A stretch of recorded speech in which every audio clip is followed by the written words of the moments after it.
আলাইকুম। আজকের ক্লাসে আমরা দেখব কিভাবে একটা পাসপোর্ট সাইজ ছবি আমরা তৈরি করব। তো এবং এই ছবির ব্যাকগ্রাউন্ড আমরা কিভাবে চেঞ্জ করব।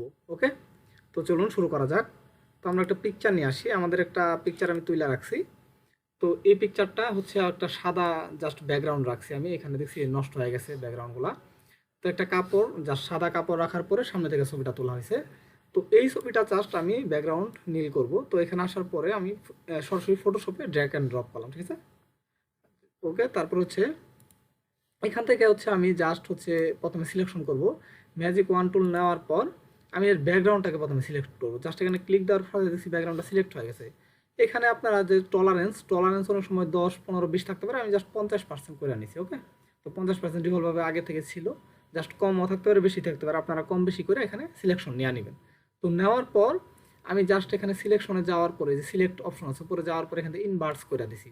ইনভার্স করে দিলে কি হয়, জাস্ট আগে যে অংশ সিলেক্ট ছিল না সেই অংশটাই সিলেক্ট হয়ে গেছে। এখন আগে সিলেক্ট হয়েছিল এই সাদা অংশ, এখন সে সাদা অংশ বাদ দিয়ে বিপরীত অংশটা সিলেক্ট করে নিয়েছে, মানে আমার মানুষটা যে আছে এটা সিলেক্ট হয়ে গেছে।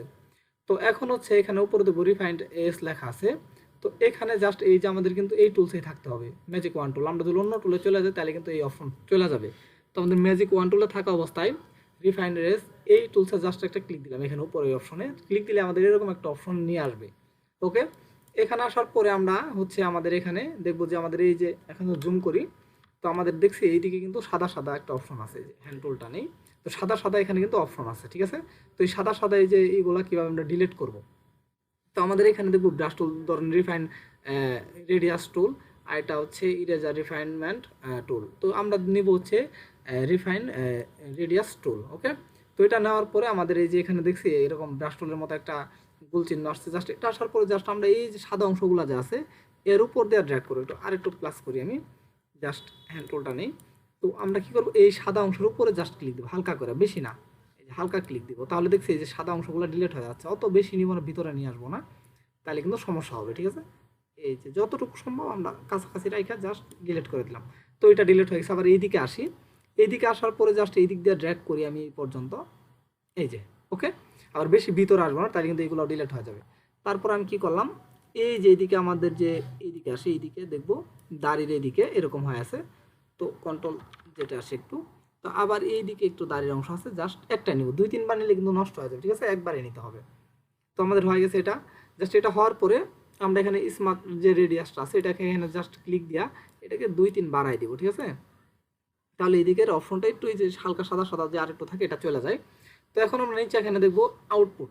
আমরা এটাকে কীভাবে এখন আউটপুটে নিয়ে আসবো। তো আউটপুটের এখানে সিলেকশন দেওয়া আছে, জাস্ট এখানে অ্যারো চিহ্নতে ক্লিক দেওয়ার পর এখানে আমরা নিউ লেয়ার নিতে পারি বা লেয়ার মার্কস নিতে পারি। আমরা জাস্ট নিউ লেয়ার যদি একটা ক্লিক দিই, ক্লিক দেওয়ার পর ওকে দিলে হবে, বা আমরা লেয়ার মার্কস নিব। লেয়ার মার্কস নিলে কী হবে, এই লেয়ারটাই সরাসরি লেয়ার মার্কস হয়ে গেছে। দেখছি লেয়ার মার্কস হয়, জাস্ট ব্যাকগ্রাউন্ড আমার এখন কিন্তু কোনো কিছু নাই, ট্রান্সপারেন্ট হয়ে গেছে। এখন যদি আমরা একটা লেয়ার নেই, এখান থেকে নিউ লেয়ার নেওয়ার পরে লেয়ারটা নিচে নেওয়ার পরে জাস্ট এখানে ক্লিক দেওয়ার পরে আমরা যে কোনো আমাদের যে অপশন থাকে ছবিতে যে নীল কালারটা থাকে সেই কালারটা আমরা এখান থেকে দিয়ে দিব। ওকে, দিয়ে দেওয়ার পর জাস্ট এখান থেকে ওকে, তারপর এখানে জাস্ট অল্টার ব্যাক স্পেস দিলেই আমাদের নিচের এই যে নীল কালারটা চলে আসছে। এখন যদি আমি এটাকে প্লাস করি, যেমন এখান থেকে জুম করি, তাহলে দেখবো এই যে এইদিকে দেখছি চুলের ভিতর দিয়েও আমার কিন্তু নীল অংশগুলো দেখা যাচ্ছে। যে এখন কিন্তু কোনো সাদা অংশ নাই, এইদিকে দেখছি এই যে কোনো সাদা অংশ নাই, দাড়ির অংশগুলো আছে।